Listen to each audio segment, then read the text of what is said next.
Hello friends, welcome to my YouTube channel K study point. आज हम सभी देखने वाले हैं क्लास 12th का ज्योग्राफी का सेट 2। चलिए देखते हैं। अगर सामान्य निर्देश देखें तो कुल प्रश्नों की संख्या एग्जामिनेशन हॉल में आपके पास 40 रहेगा। प्रत्येक प्रश्न के नीचे 4 विकल्प दिया जाएगा और प्रत्येक प्रश्न 1 अंक का रहेगा। ठीक है दोस्तों, और 4 विकल्प में आपको एक विकल्प को चयन करना होगा। अगर समय बता दे तो समय आपके पास 1.5 घंटा का रहेगा। चलिए क्वेश्चन नंबर 1 देखते हैं। क्वेश्चन नंबर 1 है, निम्नलिखित में से किसका अध्ययन आर्थिक भूगोल के अंतर्गत नहीं किया जाता है? तो इसका सही ऑप्शन हो जाएगा आपका चिकित्सक भूगोल का। ठीक है, किसका 1 का सही आंसर क्या होगा? चिकित्सा भूगोल।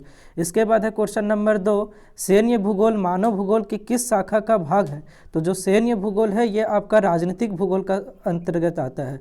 राजनीतिक भूगोल के अंतर्गत निर्वाचन भूगोल को भी रखा जाता है। इसके बाद है क्वेश्चन नंबर 3, विश्व की कुल जनसंख्या का कितना प्रतिशत जनसंख्या उत्तरी अमेरिका में पाई जाती है? तो इसका सही आंसर हो जाएगा आपका 4.8% उत्तरी अमेरिका में पाई जाती है। इसके बाद है क्वेश्चन नंबर 4, जनसंख्या आकार में विश्व में ब्राज़ील का कौन सा स्थान है? तो विश्व में ब्राज़ील का स्थान जो आता है 5वां आता है। कितना आता है? 5वां। इसके बाद है क्वेश्चन नंबर 5, जनसंख्या वितरण को प्रभावित करने वाले कौन सा कारक है? पहला बोल रहा है भू आकृति, दूसरा है जल की उपलब्धता और तीसरा ऑप्शन है जलवायु। तो इनमें से सभी, इसका सही आंसर क्या हो जाएगा? इनमें से सभी। इसके बाद है क्वेश्चन नंबर 6, ईसा की पहली शताब्दी में विश्व की जनसंख्या कितनी थी? तो विश्व की जनसंख्या पूछा जाए ईसा की पहली शताब्दी में तो 30 करोड़ थी, 30 करोड़ से कम थी। इसके बाद है क्वेश्चन नंबर 7, थॉमस माल्थस ने अपने सिद्धांत को किस वर्ष प्रतिपादित किया? तो ये प्रतिपादित किए थे 1798 ईस्वी में। कब प्रतिपादित किए थे? 1798 ईस्वी में। इसके बाद है क्वेश्चन नंबर 8, जनसंख्या वितरण को प्रभावित करने वाला कौन सा प्रमुख आर्थिक कारक है? अगर आर्थिक कारक पूछेगा तो फिर खनिज हो जाएगा। क्या हो जाएगा? खनिज। इसके बाद है क्वेश्चन नंबर 9, जन्म और मृत्यु के अतिरिक्त जनसंख्या आकार को परिवर्तित करने वाले कारक है। तो कौन सा कारक हो जाएगा? क्वेश्चन नंबर 9 का सही आंसर हो जाएगा इनमें से सभी। ठीक है, आपका प्रवास भी हो जाएगा, अप्रवास भी हो जाएगा और उत्प्रवास भी हो जाएगा। सही ऑप्शन क्या हो जाएगा इसका? इनमें से सभी। क्वेश्चन नंबर 10 है, 2025 ईस्वी की जनसंख्या लगभग कितनी हो जाएगी? यानी 2025 तक विश्व की अगर जनसंख्या बोले तो ये आपका हो जाएगा 800 करोड़। कितना हो जाएगा? 800 करोड़। इसके बाद है क्वेश्चन नंबर 11, विश्व के कितने देशों का लिंगानुपात प्रतिकूल है? तो प्रतिकूल बोलेगा तो 172 देशों का। कितने देशों का है? 72। और अनुकूल बोलता तो 139 देशों का जो जनसंख्या है अनुकूल है, और प्रतिकूल कितना हो जाएगा? 72। तो 11 का सही आंसर हो जाएगा का नंबर ऑप्शन।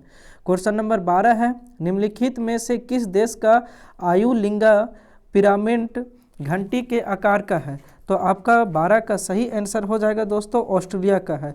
किसका है? ऑस्ट्रेलिया का। इसके बाद है क्वेश्चन नंबर 13, विकसित देशों में कौन सी क्रिया सबसे कम की जाती है? तो विकसित देशों में आपका प्राथमिक क्रिया सबसे कम किया जाएगा। ठीक है, कौन सी क्रिया? प्राथमिक क्रिया। इसके बाद है क्वेश्चन नंबर 14, संकीर्ण आधार पर शुंडाकार शीर्ष वाले पिरामिड किस तरह की स्थिति को दर्शाता है? तो क्वेश्चन नंबर 14 का आपका सही आंसर हो जाएगा निम्न जन्म और मृत्यु दर का। क्या हो जाएगा? निम्न जन्म और मृत्यु दर का।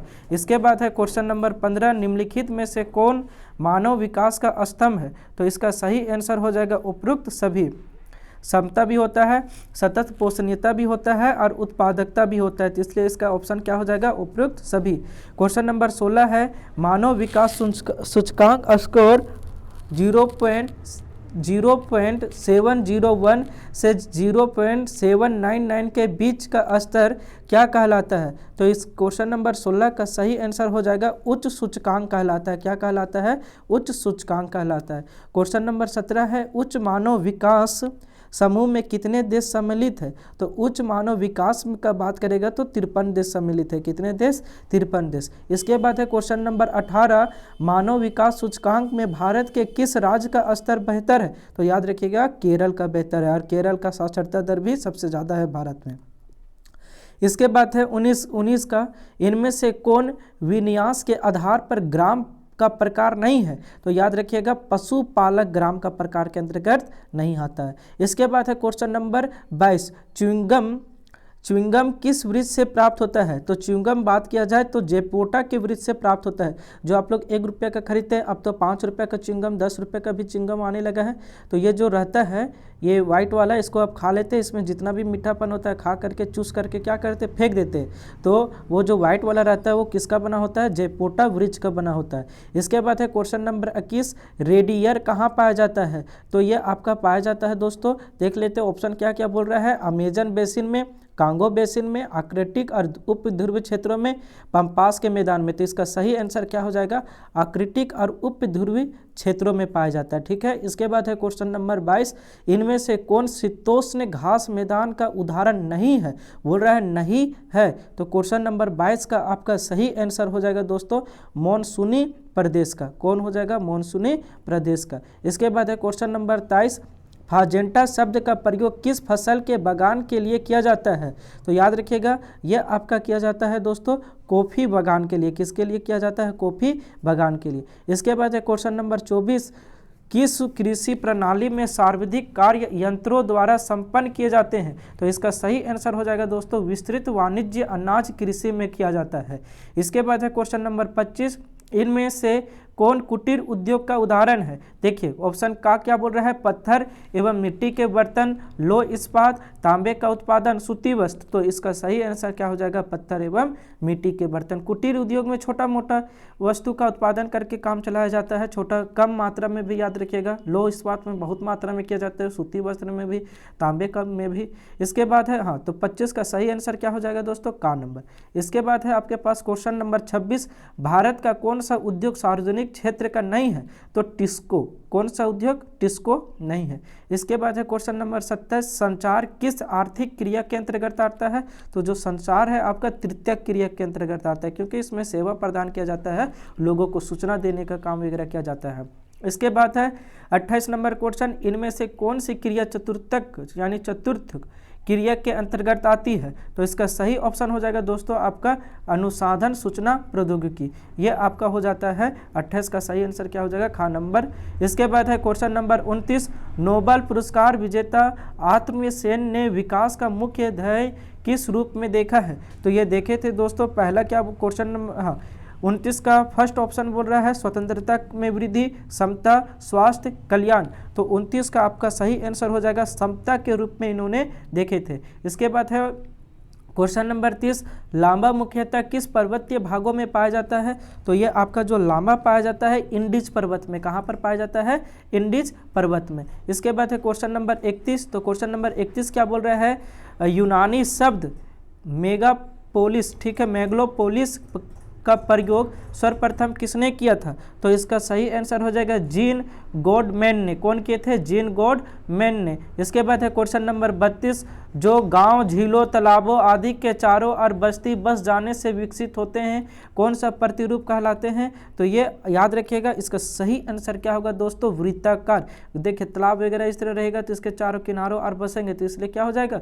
वृत्ताकार हो जाएगा। तो क्वेश्चन नंबर इसके बाद आ रहा है आपके पास 33, भारत के कौन सा नगरीय क्षेत्र में छावनी बोर्ड स्थित नहीं है? तो याद रखिएगा कहाँ पर स्थित नहीं है? धनबाद में आपका स्थित नहीं है। इसके बाद है क्वेश्चन नंबर 34, इनमें से कौन नियोजित नगर का उदाहरण है? तो इसका सही आंसर हो जाएगा दोस्तों आपका कैनबरा। कौन हो जाएगा? कैनबरा। इसके बाद है क्वेश्चन नंबर 35, मरकाटो विकसित बाजार किस महादेश में स्थित है? तो याद रखिएगा अफ्रीका में स्थित है। कहाँ पर? अफ्रीका में। इसके बाद है क्वेश्चन नंबर 36, ऑस्ट्रेलिया की राजधानी कैनबरा नगर की योजना किसने बनाई थी? तो किसने बनाई थी? तो वाल्टर बर्ली ग्रिफिन ने बनाई थी। इसके बाद है क्वेश्चन नंबर 37, शिकागो शहर किस देश में स्थित है?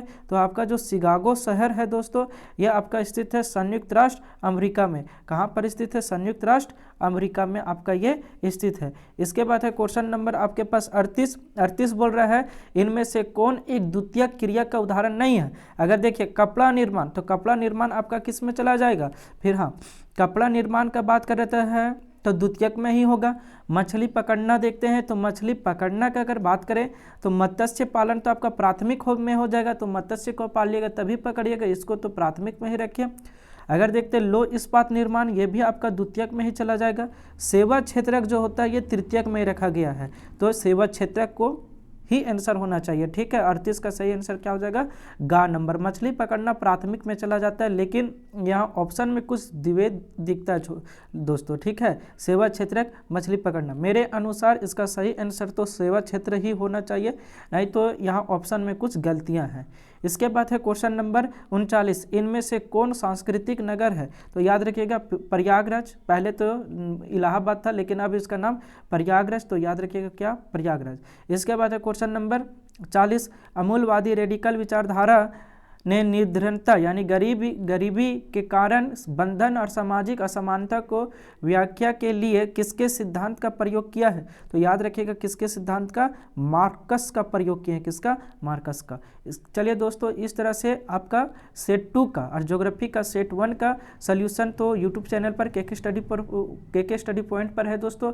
जो नहीं देखे हैं वो जल्द से जल्द देख लीजिए और पूरा सेट कंप्लीट कीजिए। जितना भी सब्जेक्ट का आप जो सब्जेक्ट लिए उन सभी का और अधिक से अधिक मार्क्स लाने की कोशिश कीजिए दोस्तों। जय